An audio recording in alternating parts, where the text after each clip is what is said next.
Venezuela condemned the criminal and inhumane actions of the U.S. government against Venezuelan migrants.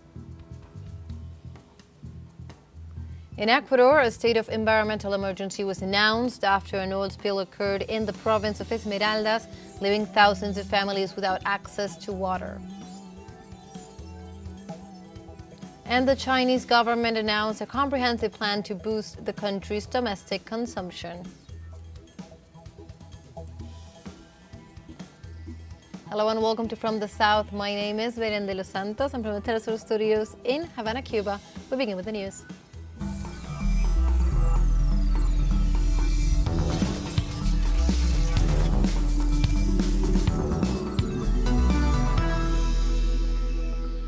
We now begin with the information. On Sunday, Venezuela condemned the criminal and inhumane actions of the U.S. government against Venezuelan migrants. The Venezuelan government denounced the persecution of thousands of Venezuelans in U.S. territory, as well as the expropriation of their personal property, businesses, bank accounts, and personal assets. Venezuelan officials said that many fellow Venezuelans, mostly working women and men, are being persecuted at their workplaces, schools, churches, and hospitals. Caracas recalls that many Venezuelans have left the country due to the blockade and economic sanctions imposed by Western countries, among them the United States. Part of these violating measures promoted by the United States, El Salvador received 238 Venezuelan migrants in its maximum security prisons, accused of allegedly belonging to the now disbanded Tren de Aragua gang. The Salvadoran government itself announced that it would receive from the United States close to $200 million a year to help finance the penitentiary system, following an agreement between both countries. In view of this fact, the Venezuelan government rejects the new attempt to link its migrant population with organized crime, aligned with what it describes as illegitimate persecution driven by coercive measures imposed by the United States. And we stay in Venezuela, as the United Socialist Party Secretary General Diosdado Cabello said on a press conference on Sunday that over 5 million people had peacefully taken part in assemblies to the nomination of candidates for the elections of May 25th. Cabello said that the cohesion of the revolutionary forces at the grassroots assemblies of the Great Patriotic Front shows the strength of the local leadership and communal mobilization capacity. Cabello also stated that out of the assemblies came 163,000 nominees for such posts as governors, deputies, and legislative councils. Cabello said that the party held a little over 47,000 assemblies throughout the country, and that in every instance it went peacefully and with the full support of the Venezuelan people.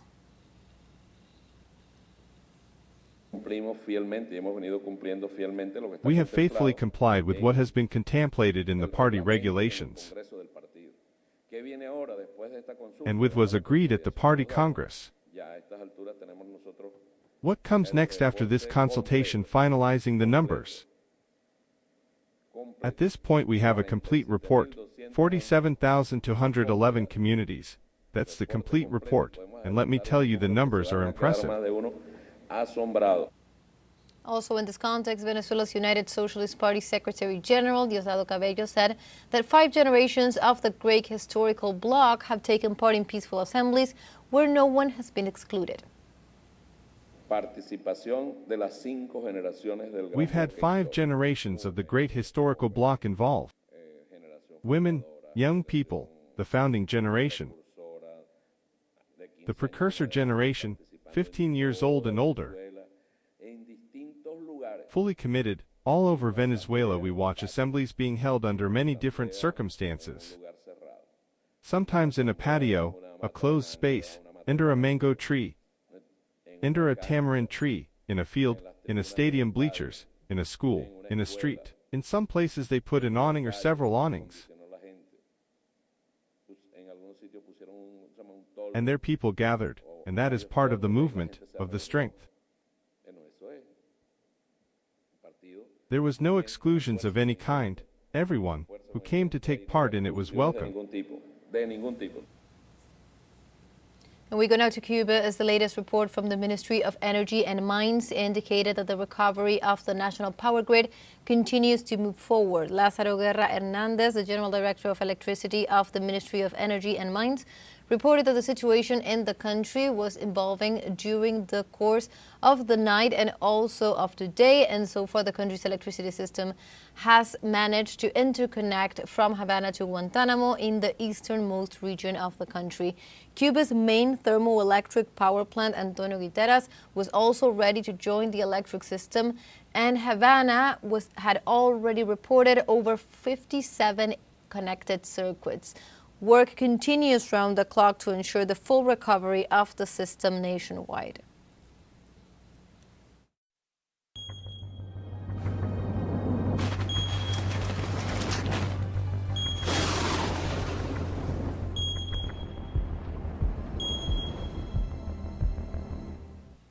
We now move on to other topics. In Ecuador, a state of environmental emergency was announced after an oil spill occurred in the province of Esmeraldas, leaving thousands of families without access to water. Local authorities reported that various institutions are working to contain and recover the oil spilled due to a rupture in the Trans-Ecuadorian pipeline system. Also, this Sunday, they will announce the actions of evaluation, containment, and coordination of resources in the area. The Ministry of the Environment, Water, and Ecological Transition warned that after the technical evaluation, it was determined that the vegetation of the ecosystem, the fauna, and the aquatic sediments have been affected as a consequence of this tragic event. And now we have a short break, but first, remember you can join us on TikTok at teleSUR English, where you will find news in different formats, news updates, and much more. We'll be right back. Stay with us.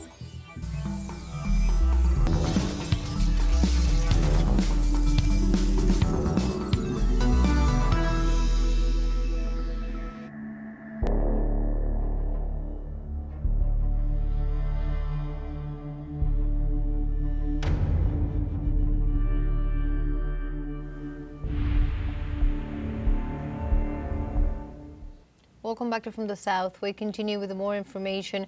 On Saturday, the United States launched a series of airstrikes against the Houthi resistance in Yemen. The attacks were ordered by President Donald Trump and targeted key military installations in Sana'a and in the northern province of Sada, in areas crucial to the Houthi resistance efforts to protect Yemen from external threats. Despite the U.S. claims of targeting alleged terrorist bases, reports indicate that civilian areas were hit, resulting in significant casualties and destruction.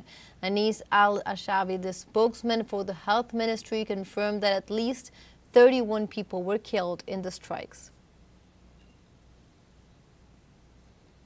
And as a response, on Sunday, the popular Yemeni movement Ansarullah announced that the airstrikes of the United States would not go unanswered. In this sense, they denounced that the aggressions against civilians and civilian facilities were considered war crimes and constitute a sign of U.S. terrorism against nations, and encouraged the Zionist regime to continue the cruel siege of Gaza. However, they assured that this would not affect the Yemeni people's support for Palestine, its people, and the resistance in Gaza. On Saturday, the office of the Israeli Prime Minister Benjamin Netanyahu announced that the talks with the Hamas-Palestinian resistance movement would carry on. Netanyahu instructed his negotiating team to continue the talks based on the proposal by U.S. Middle East Representative Steve Witkoff for the immediate release of the remaining 11 living hostages and half of the dead hostages. Hamas said that it was ready to release Israeli U.S. soldier Eran Alexander in exchange for a simultaneous start of negotiations for the implementation of the second phase of the ceasefire agreement, which entails a truce and the withdrawal of Israeli troops from Gaza, as well as the immediate opening of the border crossings. And in this context, the Palestinian Authority is also denouncing a campaign of restrictions by Israel against international humanitarian organizations that help Palestinian populations in Gaza and the West Bank. Palestinian Foreign Minister Riyad al-Maliki called on the international community to act immediately against such Israeli measures. He stressed that Israel is preventing humanitarian organizations from getting the licenses needed to carry out their humanitarian work, while blocking any kind of action that could provide relief to millions of Palestinians affected by the war.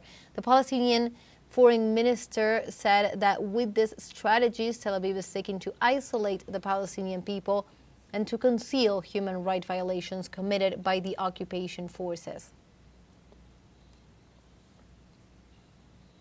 Meanwhile, the United Nations Children's Fund, UNICEF, has warned that blocking the entry of aid to Gaza affects the lives of Palestinian children. They stressed that malnutrition in Gaza is alarming, although aid is only a few kilometers away.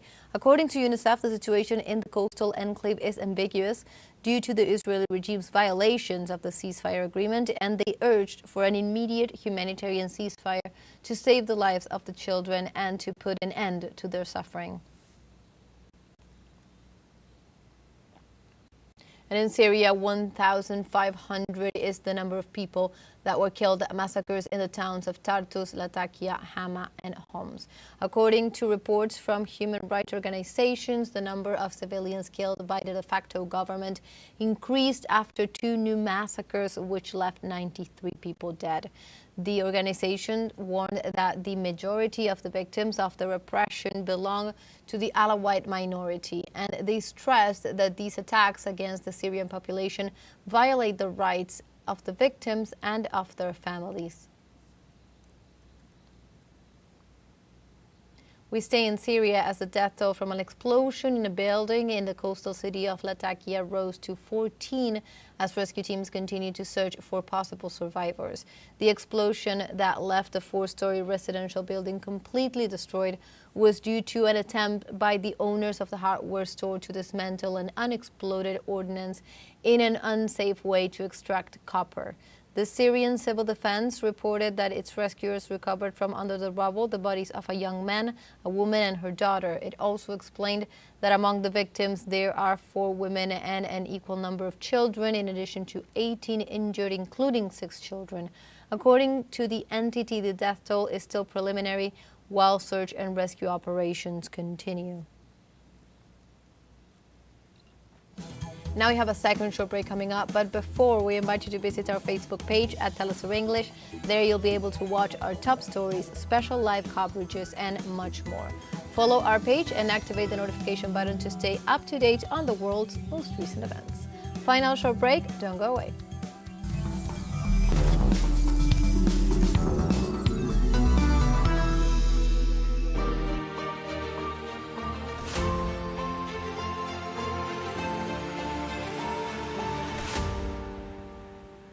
Welcome back to From the South. We continue with more information. Russia has issued an ultimatum to Ukrainian forces deployed in Kursk province. Following President Vladimir Putin's proposal to guarantee the life of Ukrainian soldiers isolated in this region in exchange for their surrender, Kremlin spokesman Dmitry Peskov said that the proposal still stands, but time is running out.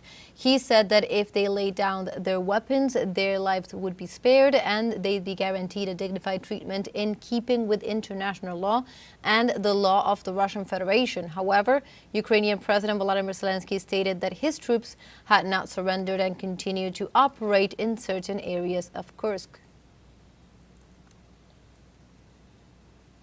And in this context, Ukraine's foreign ministry said that the military operation in this Russian province was key for any future peace negotiation between the two countries. Ukrainian President Volodymyr Zelensky said that the raid had been successful because the aim was to force the withdrawal of Russian troops from Pokrovsk. However, Russian President Vladimir Putin said that Ukrainian troops that were still in the area were completely isolated and under fire, so that in the next few days they would have to surrender. And the Chinese government has announced a comprehensive plan to boost the country's domestic consumption. According to the government, the plan aims to strengthening credit systems and regulating costs through price promotion systems. China also intends to improve quality standards through the supervision and recall of defective products. Regarding technology, the plan includes action to promote the use of artificial intelligence in sectors such as autonomous vehicles, intelligent portable devices, and also computers. Meanwhile, in Kazakhstan, more than 60 representatives from political, business, academia, and media sectors gathered in Astana on Friday to discuss opportunities for strengthening China-Kazakhstan relations. The event, titled China in Spring, Prospects for Development of China-Kazakhstan Relations, was organized by China Media Group, the CMG, the Chinese Embassy in Kazakhstan, Astana International University, and Beijing Language and Culture University. During the event, CMG President Shen Xiangqiong emphasized President Xi Jinping's vision for openness and cooperation, highlighting China's advancements in fields like artificial intelligence, aviation, and space exploration. Discussions focused on China's Belt and Road Initiative and also high-tech collaboration. In other news, in northern Macedonia, dozens of people died on early Sunday morning in a fire at a discotheque in Kokani town. According to official reports, so far there are 59 casualties and 155 people injured who were taken to nearby hospitals. The authorities also said that only 35 of the corpses had been positively identified, among them a policeman who was in charge of narcotics and illegal psychotropic substances at the premises. There is an ongoing investigation and inspection of the place to determine the causes of the fire.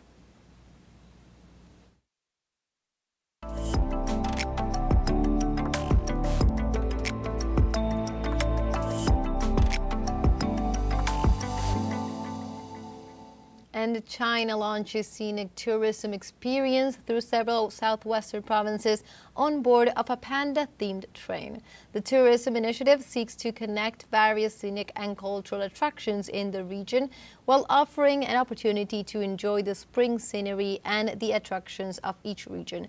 The panda-themed train travels from Sichuan province to the northwest and south of Yunnan province. The train can carry 466 passengers and showcases the attractive tourist areas of at least 8 cities along the way. And like this, we have come to the end of this news brief. You can find these and many other stories on our website at telesurenglish.net. And also join us on social media. We are on Facebook, X, Instagram, Telegram, and also on TikTok. For teleSUR English, my name is Belén de los Santos. Thank you for watching.